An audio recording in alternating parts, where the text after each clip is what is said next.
항상 웃을 수는 없습니다. 그러나 웃은 지 오래됐다면 삶에 문제가 있는 거죠.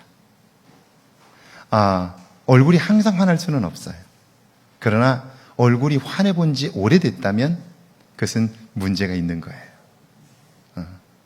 거울을 보면서 나 자신의 얼굴을 보면서 나 자신에게 늘 이야기해 주어야 할 거예요. 뭐라고 얘기해 줘야 될까요? 뭐라고? 잘생겼다. 그것은 시간 지나면 아무것도 아닙니다. 많이 변했군. 이렇게 얘기해 줘야 될 거예요. 얼굴이 환해지고 달라지고 할렐루야. 그렇게 살아갈 때 우리의 삶에 정말 소망이 있게 되죠. 매일 웃을 수는 없어요. 그러나 웃은 지 오래됐다면 정말 심각한 거예요. 왜냐하면 그렇게 살면 살수록 점점 삶이 힘들기 때문이에요. 제가 오늘 하루 수고한 여러분들을 위해서 노래를 한 곡 준비했는데요. 가사가 정말 너무너무 아름답습니다. 여러분이 가사를 한번 집중해서 보시면 좋겠는데, 여러분 세상이 바뀌었습니다. 노벨 문학상 수상자로 밥 딜런이라고 하는 가수가 노벨 문학상 수상을 했어요. 노랫말이 인류에게 너무나 큰 소망과 힘이 되어준 거예요. 그리고 그 노랫말이 너무나 아름다운 거예요. 그래서 그 노랫말 때문에 그가 노벨 문학상을 받아요. 세상이 달라진 거예요. 그런데 제가 지난번 TV를 봤더니 우리나라의 그 아이돌 가수 중에 BTS라고 있어요. 여러분 잘 모르시죠? 예, 몰라도 괜찮아요. 하여튼 BTS라고 있어요. BTS가 무슨 비스켓이나 이렇게 생각하시는 분이 그게 아니고 그룹 이름인데요. BTS가 노래를 불렀는데 그 노래를 들었던 사람들이 막 눈물을 철철 흘리는 거예요. 그리고 인터뷰를 하는데 나는 BTS의 노래를 들으면서 삶의 새로운 소망을 찾았다고 그래요. 노랫말이 주는 위로가 굉장히 큰 거예요. 그러니까 노래를 들으면서 가사를 음미하고 또 한 단계 더 그 가사를 통해서 내 삶을 적용해 보는 거예요. 이제 더 로즈라고 하는 곡인데요. 이건 사랑에 관한 이야기예요. 여러분은 사랑을 무엇이라고 생각하시나요? 사람들은 사랑은 이렇다 저렇다 이야기를 해요. 나는 사랑을 뭐라고 생각하는지, 그리고 그렇게 생각하는 사랑이 내 삶 가운데 있는지 돌아보는 거예요. 그러면서 노래를 들으면서 사람들은 사랑을 이렇게 말하는데 나는 사랑을 이렇게 생각해. 그런데 나는 그렇게 생각하면서 그 사랑이 내 안에 없구나 라고 발견하게 되면요, 이제 남은 삶은 그 사랑을 찾아 살아야지, 떠나야지, 이렇게 생각할 수 있게 되는 거예요. 곡이 정말 아름답기도 하지만요, 가사가 정말 아름답습니다. 그래서 여러분 가사를 한번 보면서 여러분이 생각하는 사랑은 성경이 말하는 것처럼 믿음, 소망, 사랑 이 세 가지는 항상 있을 것인데 그 중에 제일은 사랑이라. 다 알아요. 성경이 이렇게 말씀하셨어요. 사랑이 제일이다. 그런데 살면서는 사랑을 다 헌신짝 버리듯이 버리고 살아요. 그리고 뭐가 제일이다? 돈이 제일이다. 이렇게 생각해요. 돈은 삶의 수단이에요. 돈은 삶의 수단입니다. 그게 목적이 아니에요. 돈을 벌어서 그 다음 무언가를 하기 위해서 돈을 버는 것이지 돈이 목적은 아니에요. 그런데 하나님은 말씀하시기를 우리의 삶의 가장 궁극적 목표, 그것은 사랑이라고 말해요. 여러분이 생각하는 사랑은 뭔가요? 세상 사람들이 말하는 사랑은 뭔가요? 이 사랑이 뭔가를 생각하면서 나에게 그 사랑이 있는지를 한번 돌아볼 수 있으면 좋겠어요. 준비됐나요? 네.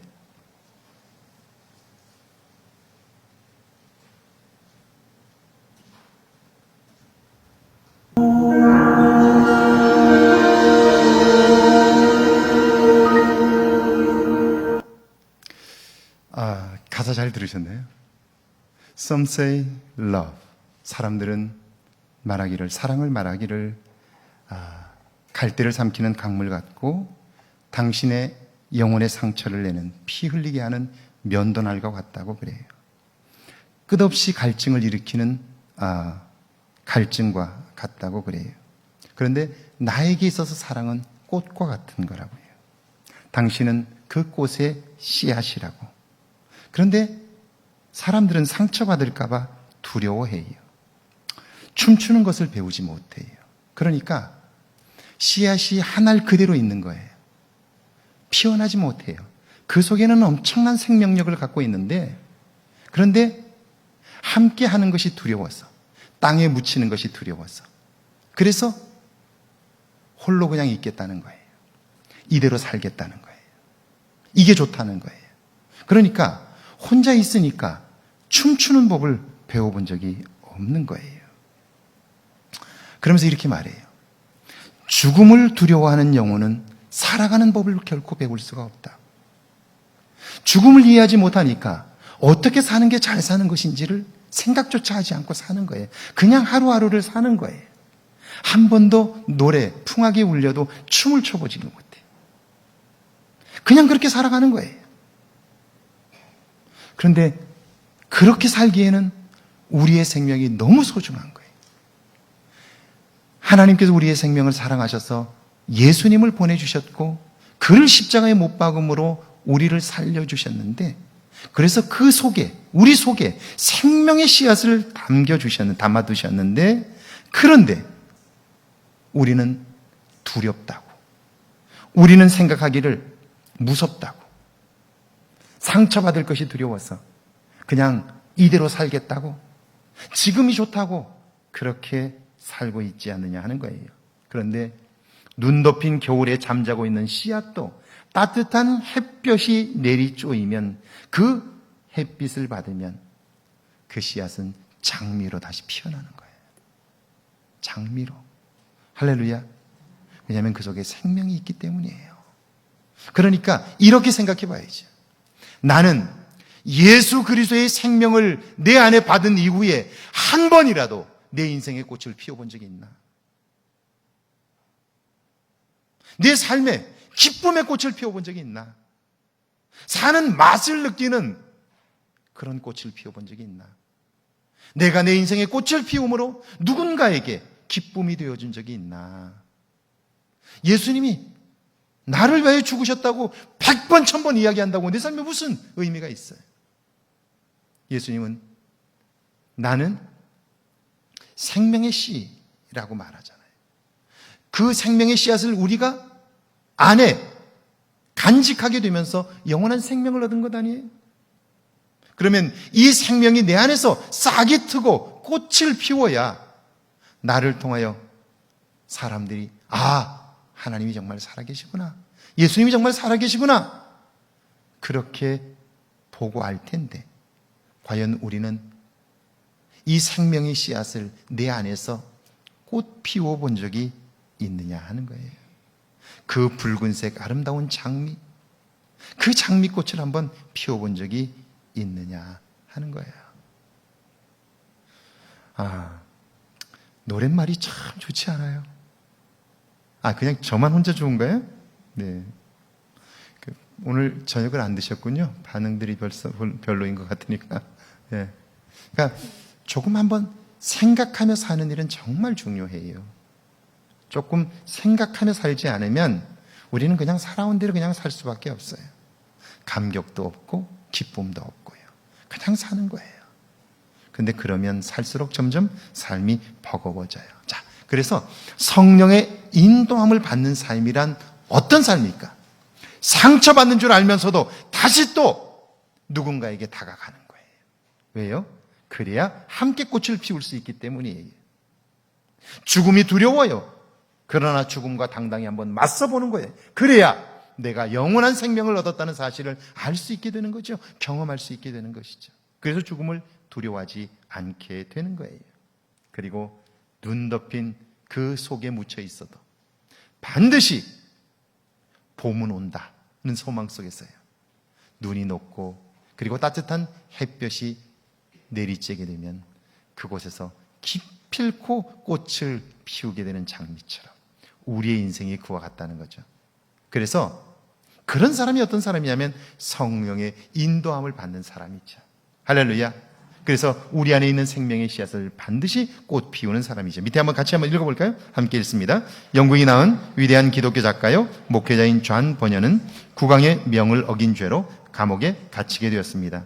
어느 날 그의 신앙과 인격에 감동한 교도소장이 존 버년 목사님을 집에 다녀올 수 있도록 기회를 주었습니다. 물론 법적으로는 불가한 일이었습니다. 감옥에서 나와 집으로 향하던 목사님이 다시 교도소로 돌아왔습니다. 와서는 말합니다. 당신의 호의는 고마우나 성령 하나님은 이 일을 기뻐하지 않으셨습니다. 그로부터 1시간 후 국왕이 직접 감옥을 시찰하였습니다. 만약 존 버년이 그 자리에 없었다면 존 버년뿐 아니라 교도소장도 큰 변을 당할 수밖에 없었습니다. 가슴 저렸던 교도소장이 말합니다. 목사님께서 성령님의 인도하심을 따라 행동하셨기에 목사님도 살고 저도 살 수 있었습니다. 자, 하나님을 믿는다고 하지만 우리의 삶을 보면 우리가 하나님의 인도함을 받지 않는 거예요. 내 방식대로 살아가는 거예요. 내 눈에 좋아 보이는 대로 판단하고 내 눈에 좋아 보이는 것대로 사는 거예요. 그러니까 성령의 인도함을 받지 못하니까 우리는 하나님을 믿는다고 하나 하나님을 알지 못하고 살아가게 되는 거죠. 그러니까 두렵기만 해서 결국 하나님의 은혜를 경험할 수 없게 되는 것 아니냐 하는 거예요. 성령은 지금도 우리에게 말씀하셔요. 귀를 열고 눈을 감고 들으면 들리는 음성이 있어요. 그런데 우리는 그 소리를 들으려고 하지 않아요. 그리고 그 훈련을 해본 적도 없어요. 그냥 내 판단대로 사는 거예요. 그러니까 100년을 살아도 내 삶의 변화는 없는 거예요. 그 울타리 안에서 살 수밖에 없는 거예요. 제가 이런 분들을 참 많이 만나는데 제가 그런 사람을 뭐라고 부르냐면 셋밖에 모르는 사람이에요. 하나, 둘, 셋밖에 몰라요. 이걸로 세상을 전부 다 판단해요. 이게 얼마나 어리석은 일이에요. 세상은 1000도 넘고 10,000도 넘고 수백 가지가 되는데 그런데 셋밖에 모르는 사람은 셋으로 그걸 다 해석하려고 그래요. 어리석은 사람이죠. 자, 성령 하나님과 동행했던 사람들 첫 번째 요한 웨슬러입니다. 같이 한번 읽어볼까요? 함께 했습니다. 1738년 5월 24일 아침 나는 루터의 로마서 주석을 읽고 있었다. 9시 15분경에 나는 이상하게 마음이 뜨거워지는 것을 경험했다. 내가 그리스도 안에 있다는 사실을 깨닫게 되고 내 마음속의 모든 정욕과 죄악이 물러가고 가면서 주님만을 모시는 기쁨으로 충만하게 되었다. 자, 요한 웨슬러라고 하는 분, 그분은 이미 영국 교회가 이미 영적인 능력을 상실하는 시대에 그는 목사로 부름을 받았어요. 그러니까 그저 교회 하나 잘 관리하고 그리고 평생 내가 이 교회 안에서 주는 것으로 먹고 살면 된다 그렇게 생각했어요. 그런데 그의 인생에 너무나 놀라운 충격적인 사건 하나가 있었어요. 그가 총회 파송으로 미국 선교사로 가게 돼요. 대서양을 건너 미국으로 가게 되는데요. 가는 배 안에서 그는 정말 충격적인 사건 하나를 만나죠. 배가 당시에 작은 배들이 있죠. 상선을 타고 대서양을 건넜을 텐데요. 대서양 한복판에서 바람이 불기 시작하고 풍랑이 일기 시작해요. 배가 막 앞뒤로 흔들리는데요. 정말 비가 쏟아지고 앞을 분간할 수가 없는 거예요. 그러면 가지고 있었던 소중하게 여겼던 모든 것들, 상선이니까요. 물건을 갖다 팔려고 얼마나 많은 물건들을 갖다 쌓아두었겠어요. 그리고 그걸 얻기 위해서 얼마나 많은 땀 흘리고 노력을 했겠어요. 그런데 풍랑 앞에서 죽게 되니까요. 배를 가볍게 해야 되잖아요. 그래 안 넘어가잖아요. 물건을, 그 비싼 물건들을 다 바다에다 던져버려요. 다 빠뜨려요. 그리고도 배가 서지를 않아요. 계속 요동치는 거예요. 그러니까 사람들이 다 이제는 죽었다 라고 생각하니까요. 아우성을 치기 시작하는 거예요. 막 이리 뛰고 저리 뛰고 아우성을 치는 거예요. 그런데 저 배 밑바닥 저 한쪽 구석을 보니까요. 소수의 무리의 사람들이 10여 명의 사람들이 모여 있는데요. 그런데 그들이 노래를 부르는 거예요. 무슨 노래인가 가만히 봤더니 찬송을 부르고 있어요. 그런데 찬송을 부르는 그들을 가까이 가서 보니까 얼굴에 광채가 나는 거예요. 모든 사람들이 다 두려워하고 있는데 그들은 두려워하지 않는 거예요. 오히려 기뻐하고 있는 거예요. 그래서 그들에게 물어봐요. 당신들 도대체 누구냐고. 뭐 하는 사람들이냐고. 그랬더니 그들이 대답해요. 우리는 예수 믿는 사람이라고. 나는 누군데? 나도 예수 믿는 사람인데. 아니, 나는 목사인데, 나는 지금 선교사로 미국을 가고 있는데, 그런데 나도 지금 불안해하고 두려워하고 있는데 당신들이 믿는 예수는 도대체 누군데 모든 사람이 두려워하는 이때에도 평안할 수 있냐? 어떻게 두려워하지 않을 수 있냐? 거기에 충격을 받아요. 그리고 풍랑이 멎어 미국에 도착하게 됩니다. 미국에 도착해서 그는 3년 정도를 곳에 있게 되는데요. 선교사로 사역하는 동안도 그 문제, 도대체 그들이 믿는 예수는 누구인지, 도대체 내가 믿는 예수는 무엇이 다른 건지 그 고민을 하게 돼요. 그리고는 영국으로 다시 돌아가면서 그들이 누구인가를 알게 되었고요. 모라비안 교도들이 모이는 모임에 찾아가요. 그리고 가서 그들이 믿는 예수, 그분을 나도 온전히 믿고 싶다고 그는 그들과 함께 예배하기 시작해요. 그러면서 그의 삶이 달라지기 시작해요. 그리고는 이제는 그 나를 위하여 피 흘린 예수를 만나게 되고요. 만나게 되면서 그의 삶은 온전히 달라지기 시작해요. 어느 것을 보아도 은혜 아닌 것이 없고요. 그리고 자기가 받은 은혜를 생각하면 눈물이 멎지를 않아요. 그래서 그는 미친 듯이 달려나가 복음을 전하기 시작해요. 교단에서는 그를 이단으로 정죄를 해요. 그래서 교회에서 설교하지 못하게 내쫓아요. 지난번 저희가 영국을 갔을 때에도 거길 지나가서 못 봤는데요. 그 요한 웨슬러가 길거리에서 설교했던 단이 지금도 그대로 남아있어요. 광장 같은 데에서 그는 서서 소리를 높이면서 예수를 전해요. 성경을 읽을 때마다 가슴 뜨거웠던 말씀들이 있기 때문에 그 말씀을 들고 나가서 복음을 전하니까요. 그걸 들었던 사람들의 삶이 뒤집어지기 시작해요. 그러면서 요한 웨슬러를 중심으로 하는 영국의 부흥운동이 일어나기 시작해요. 그러니까 사람들이 그들이 너무나 율법적이다, 너무나 성경적으로 산다, 그래가지고 그들을 감리교도라고 불렀어요. 감리교도라는 말의 뜻이 율법적이다, 너무나 철저하다, 그런 뜻이에요. 메소디스트라는 말이에요. 너무나 철저한 사람들이다, 말씀대로만 살려고 하는 사람들이다. 그래서 그들을 그렇게 불렀어요. 감리교회라는 말이 뜻이 그런 거예요. 그래서 요한 웨슬러를 중심으로 감리교회가 생기게 된 거죠. 자, 찰스 피니입니다. 한번 같이 읽어볼까요? 함께 했습니다. 미국에서 제2차 대각성 운동을 일으킨 찰스 피니는 설교를 통하여 말씀을 듣는 성도들의 심령에 커다란 변화를 일으켰습니다. 회개의 역사가 나타나고 다양한 변화들을 체험하게 되었습니다. 이 같은 능력은 바로 그가 성령 체험을 한 후 더욱 강력하게 되었습니다. 제가 지금까지 신앙생활을 하면서 경험한 교회의 현실들은요, 시기와 너무나 뚜렷한 구별들이 있어요. 제가 어린 시절은 가난하고 힘들었던 시절이었어요. 그런데 그때 교회는요, 회개하는 사람들로 가득 차 있었어요. 가슴을 치면서 울면서 통곡하는 사람들이 얼마나 많았는지 몰라요. 예배를 드리다가도 여기저기서 통곡하는 사람들이 많았어요. 부흥회를 하면 부흥회 때 떼글떼글 뒹구는 사람들이 절반도 넘었어요. 부흥회를 사모하고 말씀을 사모하는 사람들이 부흥회를 하는 일주일 내내 이부자리를 싸들고 가서 은혜를 받으려고 사모했고요. 그랬어요. 그런데 오늘날 교회 안에 회개하는 성도들을 보기가 어려워요. 마음에 안 맞으면 교회를 떠나면 그만이에요. 배기 싫으면 안 나가면 그만이에요. 회개하지 않아요. 회개의 소리가 끊어져 버렸어요. 더 이상 회개하지 않는 교회들이 되어버린 거예요. 오늘 어떤가요? 여러분은 언제쯤 여러분의 가슴을 치면서 통회한 적이 있나요? 그날 이후로 여러분은 죄를 짓지 않았기 때문에 가슴을 치며 통회하는 일들이 없나요? 언제적 여러분은 가슴을 치셨나요? 그리고 눈물을 흘리며 회개하셨나요? 우리의 삶은 끊임없이 죄로 얼룩진 삶이 아닌가요? 그런데 과연 나는 얼마나 가슴을 찢으며 통회하고 사나요?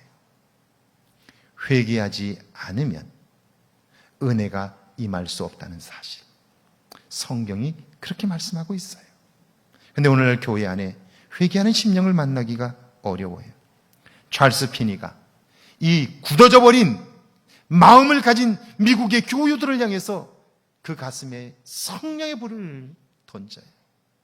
회개 복음을 선포해요. 그러자 그 복음을 들었던 사람들이 눈물을 흘리고 통회하기 시작해요. 이 찰스 피니의 집회를 가보면 오늘날로 말하면요, 찰스 피니의 집회하는 교회당 앞에 큰 컨테이너들이 있어요. 컨테이너들을 하나씩 갖다 놨어요. 왜 컨테이너를 갖다 놨냐면요, 내가 지금까지 살면서 남을 속였거나 남의 물건을 도둑질했거나 이런 것들이 있다면 가지고 와서 회개하라고. 그랬더니 사람들이 집에 가서 남의 물건 도둑질한 것들을 갖다 쌓아두었는데 산더미처럼 쌓였어요. 산더미처럼 쌓였어요. 회개의 역사가 나타나는 거예요.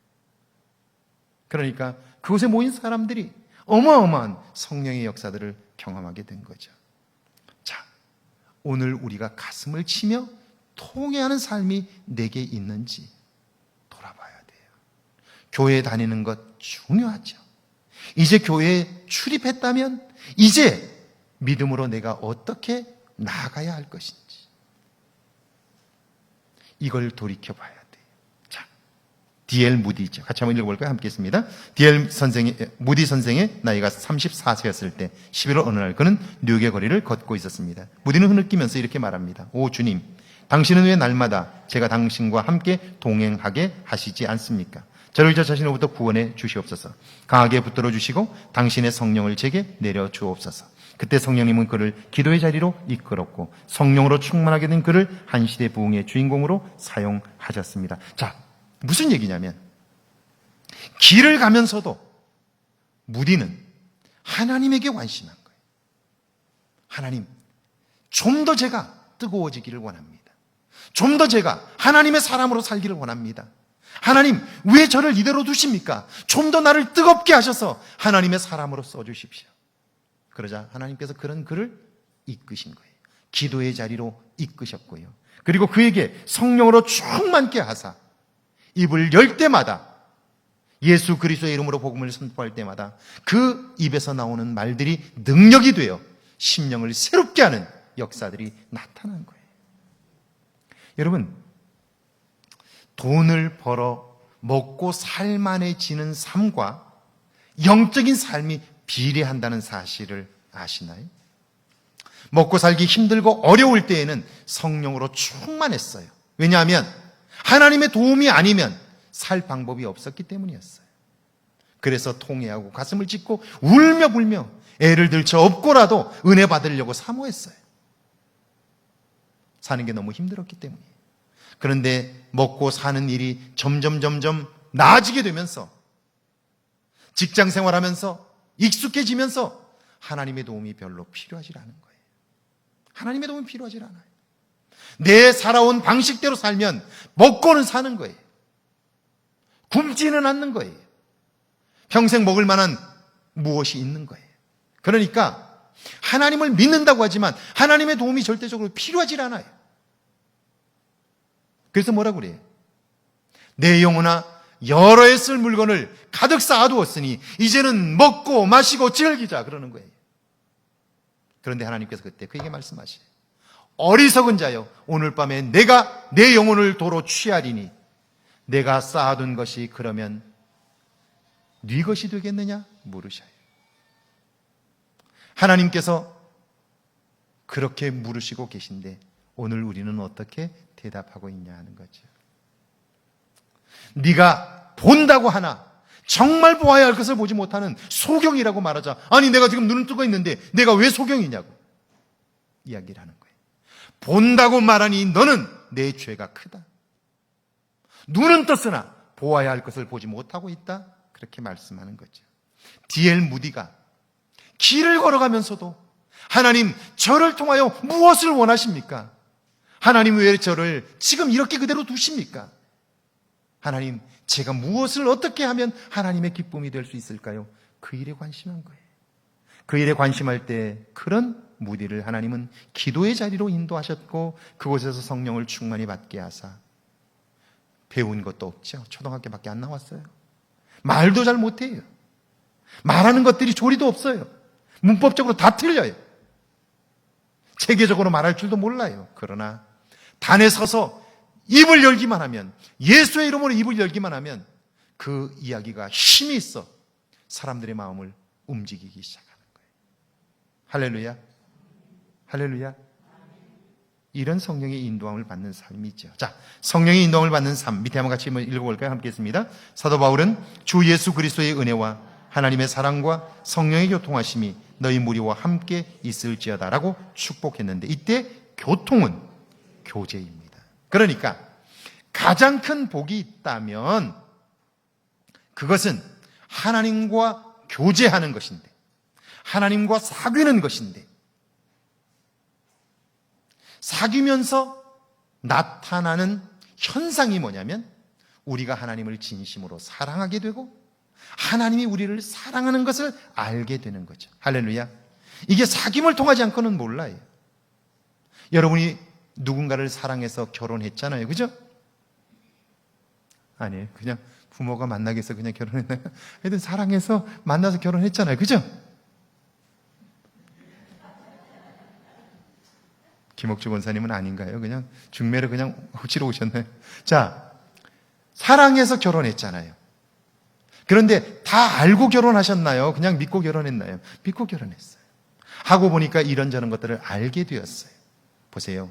교제하면서 알게 되는 거예요. 알게 되면서 사랑이 점점 깊어지는 거예요.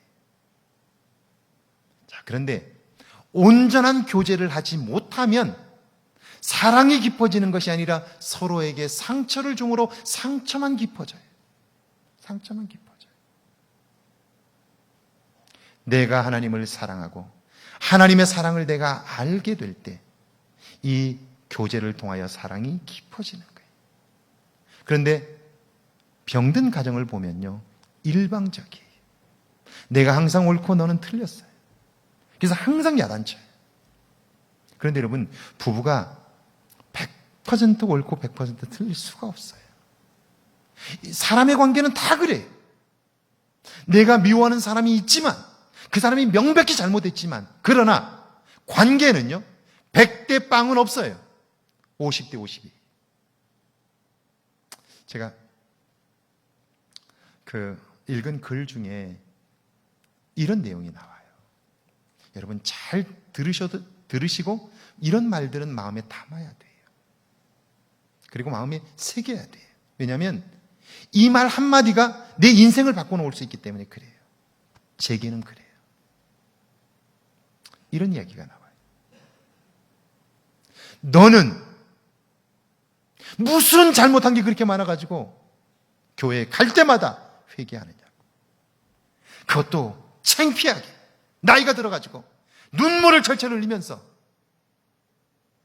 그렇게 회개하느냐고. 뭘 그렇게 잘못 살았느냐고 핀잔을 줘요. 그런 그에게 이렇게 얘기해줘요. 내가 아는 죄가 1000가지라면 내가 모르고 지은 죄는 10,000가지기에 나는 하나님 앞에 얼굴을 들 수 없다고. 이게 무슨 말이에요? 여러분, 우리는 자꾸 남이 나에게 이렇게 상처를 주었다고만 생각해요. 내가 그 사람에게 상처를 준 건 생각지 않는 거예요. 그 사람이 나에게 상처를 준 것이 100이라면 내가 다른 사람에게 상처를 준 건 10,000, 1000만이 되는 거예요. 1000만이 되는 거예요. 이건 모르는 거예요. 그러니까 다른 사람이 나에게 상처를 준 걸 마음속에 담고 사니까요, 그 인생이 가장 불행해지는 거예요. 여러분 오늘 집에 돌아가셔서 이것 한 가지만 생각해 보시면 여러분의 삶은 달라질 수 있어요. 그리고 그걸 발견하고 여러분이 하나님의 도움을 진심으로 구한다면 여러분의 삶은 오늘을 기점으로 이전과 이후로 달라질 거예요. 여러분 어떤가요? 여러분 마음속에 미운 사람이 있으신가요? 없으신가요? 여러분 속에 지금 누군가를 향한 미운 마음이 있다면 여러분은 100년 아니라 1000년을 살아도 별별 이야기를 다 해도 구원의 은혜를 경험하기 어려워요. 왜냐하면 그 마음의 주님이 주인 될 수 없기 때문에 그래요. 그런데 내가 받은 상처가 100이라면 내가 준 상처는 1000이지, 만이지, 이걸 깨닫고 내가 준 상처로 인하여 마음 아파하고 나 때문에 상처받은 사람 때문에 내가 하나님께 도움을 구한다면 그 삶은 그때부터 행복해질 수 있어요. 할렐루야. 기뻐할 수 있어요. 그리고 가슴 척척한 예수님께서 말씀하신 옥토의 마음밭을 가질 수 있게 되는 거예요. 이게 왜 중요하냐면 이 옥토의 마음밭이 되지 않으면 이 마음을 통해서 이루어지는 일들이 사악한 일들이 되기 때문에 그래요. 여기 한번 보세요. 성령의 인도함을 받는 일이 필요해요. 16절 한번 읽어볼까요? 함께 했습니다. 성령을 따라 행하라. 그리하면 성령을 따라 행하지 않으면 우리는 육체의 욕심을 따라 살게 된다. 그런 말이에요. 성령을 따라 살지 않으면 우리는 육체의 욕심을 따라 살게 되는 거예요. 그래서 17절이죠. 같이 읽습니다. 육체의 소욕과 성령의 인도하심이 갈등을 일으켜요. 그런데 미운 마음이 우리 속에 자리를 잡고 있으면 성령이 역사하실 수가 없어요. 육체의 소욕이 나를 이기기 때문에 그래요. 사도 바울이 이야기하잖아요. 내 속에 선을 원하는 나와 악을 원하는 내가 있는 거예요. 그런데 싸우면 항상 악을 원하는 내가 이기는 거예요. 왜 그래요? 성령의 인도함을 받지 못하면 육체의 소욕이 나를 이기기 때문에 그래요. 자, 18절입니다. 함께 읽습니다. 너희가 만일 성령이 인도하시는 바가 되면 율법 아래에 있지 않다. 자, 성령의 인도하심을 받으면 우리는 비로소 율법 아래에 있는 것이 아니라 자유한 자가 돼요. 누구 앞에서도 자기 이야기를 솔직하게 할 수 있고요. 누가 나에게 무슨 얘기를 해도 인정할 수 있어요. 웃으면서 넘길 수 있어요. 그게 상처가 되지 않아요. 왜요? 누군가 나에게 나의 약점을 이야기하면요. 그래, 아이고 그래도 그 정도밖에 이야기 안 해주니까 고맙네. 나는 사실 그것보다 더 잘 못난 사람이거든. 그렇게 넘어가는 거예요. 상처받지 않아요. 누가 끊임없이 나를 모함한다 할지라도 그래 몰라서 그렇지 넘어가는 거예요. 문제가 되질 않아요. 왜냐하면 그 말을 걸고 넘어지면 그만큼 내 인생이 낭비된다는 걸 알아요. 성령 하나님께서 깨닫게 하셔요. 헛된 일에 시간 쓰지 마라. 헛된 일에 마음 쓰지 마라. 그렇게 말씀하세요. 제게도 자주 말씀하셔요. 속상한 일 많죠. 목회하다 보면 정말 마음 상하는 일 많아요. 그러나 그때에도 하나님께서 저를 위로하셔요. 마음 쓰지 마라. 몰라서 그러는데 그렇게 말씀하셔요. 그래 넘어가는 거예요. 그러니까 누구 앞에서도 웃을 수 있는 거죠. 제가 속이 없어서 그런 게 아니에요. 자, 보셔요. 육체의 일과 성령의 열매입니다. 19절에서 21절입니다. 자, 보세요. 만약 성령의 인도함을 받지 않으면 우리는 육체의 욕심을 따라 살게 돼요. 육체의 소욕을 따라 살게 돼요. 그러면 어떤 일이 벌어지냐면 우리는 이렇게 돼요. 19절에서 21절 같이 읽습니다. 육체의 일은 음행, 호색, 우상숭배, 주술, 원수 맺는 것, 분쟁, 시기, 분냄, 당지음, 분열, 이단, 투기, 술취함, 방탕 등이에요. 우리 교인들에게는 이런 건 없어요. 근데 왜 아무도 안 하시나요? 우리 교인들에게는 이런 건 없어요. 아멘을 못 하시는 분들 고개 숙여요. 고개 숙이면 안 돼요. 자, 성령의 인도함을 받지 못하면 마음이 굳어지게 되고요. 마음이 굳어지면 이런 열매들을 맺는 거예요. 그래서 제가 무슨 신령하고 영적인 사람이어서 아는 게 아니고요. 이게 교회 안에서 함께 지내보면 다 나타나요. 교회 안에서 1년, 2년 살아보면 다 나타나요. 여러분도 저를 아시죠? 저와 함께 이제 8년을 살았으니까요. 제 일거수일투족을 다 아시죠? 제가 하는 말이 진심을 담은 말인지 아닌지 다 아시죠? 살아보면 알아요. 꾸미는 걸로 되지 않아요. 마음이 성령의 인도함을 받지 않으면 이런 열매를 맺게 되는 거예요. 그래서 끊임없이 이런 사람은 분쟁을 만들어요. 편을 갈라요. 정죄해요. 뒷담화해요. 앞에서는 안 그런 척해요. 이중적인 모습을 보여요. 여러분, 이 모습을 가장 잘 아는 사람이 누구냐면 가족들이에요. 그래서 우리의 자녀들이 이런 이중적인 모습을 보면 교회에 가고 싶지 않은 거예요. 이걸 우리가 생각해야 되는 거죠. 자, 22절에서 23절이에요. 그럼 성령의 인도함을 받으면 어떤 열매가 맺히나? 같이 한번 읽습니다. 시작. 희락, 화평, 오래 참음. 아, 우리 교회에만 있는 것들이네. 우리 교인들에게만 있는 것들이네. 그죠? 아멘이시죠? 그러나 여러분, 이 성령의 9가지 열매가 다 있는 사람은 없어요. 왜요? 신앙생활은 완성이 아니에요. 이미 우리는 구원을 받은 사람이지만 그러나 그 구원은 아직 완성이 아니에요. 우리는 끊임없이 성령의 사람으로 완성되어 가는 거예요. 그러니까 성령의 9가지 열매를 보면서 내가 무엇이 부족한가를 살펴보는 거예요. 사랑과 희락과 화평과 오래 참음과 자비와 양선과 충성과 온유와 절제, 이 9가지 열매 중에 내가 부족한 게 뭔가, 그리고 내가 잘하는 게 뭔가 점검해 보고요. 부족한 것은 계속해서 채워가려고 노력하고요. 그리고 잘하는 건 더 열심히 잘해가고요. 할렐루야, 할렐루야. 그런 거예요. 점점 더 나는 감추고 하나님만이 드러나게 하시고, 할렐루야. 그런 거예요. 이게 성령의 사람이 되면요, 그 사람은 어디에다 갖다 놔도 향기가 나도록 되어 있어요. 하는 말들이 벌써 차원이 달라요. 생각하는 일들이 다른 거예요. 자, 그래서 어떻게 성령의 인도함을 받을 수 있을까? 24절은 그 비결을 이렇게 말씀해요. 같이 한번 읽습니다. 그래서 예수의 사람들은 여러분들이죠. 여러분들이죠, 여러분들. 여러분들이에요. 자, 그러니까 이렇게 이야기하면 돼요. 그리스도 예수의 사람들은 이라는 말은 한자로 줄이면 나는, 이렇게 됩니다. 자, 이제 나는으로 한번 시작합니다. 시작. 나는 육체와 함께 그 정욕과 탐심을 십자가에 못 박았다. 할렐루야. 못 박은 거예요. 죽은 거예요.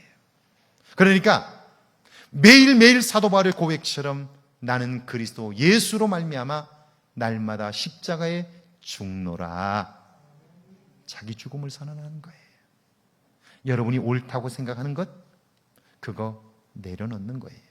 그리고 주님이 정말 옳다고 인정하시는지를 생각해 보는 거예요. 그리고 나를 포기하고 나를 통하여 주님이 영광을 받으시는 모습으로 살고자 할 때 나도 모르게 사랑의 열매가 맺혀요. 온유의 열매가 맺혀요. 오래 참음의 열매가 맺혀요. 자비의 열매가 맺혀요. 이런 열매들이 맺히는 거예요. 그래서 어느 시점이 되면 사람들이 알아요. 권사님 달라졌네. 집사님 달라졌어. 달라졌다고 이야기하기 시작해요. 제일 먼저 아는 사람이 남편일 거예요. 아내일 거예요. 당신 요즘 달라졌네. 할렐루야. 할렐루야. 당신 요즘 달라졌네. 제가 들은 말 중에 가장 큰 칭찬 몇 가지가 있어요. 그 중에 하나가 뭔지 아세요? 그 중에 하나가 뭐냐면 지난 주간에 저희 아이가 왔다 갔어요. 휴일이, 월요일까지 휴일이라 왔다 갔어요. 지난번 왔을 때도 작은 아이가 똑같은 말을 했어요. 와서 제게 이렇게 얘기하더라고요. 아빠, 왜? 그랬더니 언제부터인가 아빠가 만만해졌다. 아빠가 진짜 만만해졌다. 벌써 꽤 오래됐는데 그때부터 아빠가 굉장히 만만해졌다. 그렇게 얘기해요. 저는 제가 들은 칭찬 중에서 가장 큰 칭찬이라고 생각해요. 아이들에게 아빠가 만만하면요, 아이들은 자기 속내를 다 털어놔요. 자기가 하고 싶은 얘기를 다 해요. 그러니까 저희 아이들이 제게 자기가 하고 있는 일들을 다 얘기해요. 시시콜콜한 얘기까지 다 해요. 왜요? 아빠가 아빠가 만만하니까. 이게 가장 좋은 거예요. 이 아빠가 만만하지 않으면 어떤 일이 벌어질까요? 아빠 곁에 못 와요. 하고 싶은 말이 있어도 못 해요. 무서우니까요. 그러면 자식이지만 남이에요. 말도 하지 않으니까요. 그럼 명절에 와가지고 TV나 보다가 밥 먹고는 갈게 그리고 가는 거예요. 여러분의 자녀들이 그렇지 않은가요? 육체와 함께 그 정욕과 탐심을 십자가에 못 박았느니라. 할렐루야. 못 박으면요, 그때부터 내 안에 있는 생명의 씨앗이 싹이 나기 시작해요. 그리고 잎이 나고 가지가 나오고 꽃을 피우는 거예요. 저는 정말 저와 함께하는 여러분들이 저와 함께하는 시간 동안 여러분의 인생에 꽃을 피우면 좋겠어요. 하나님이 그래서 우리를 부르신 거예요. 여러분의 삶에 이런 은혜가 있기를 주의 이름으로 축원합니다.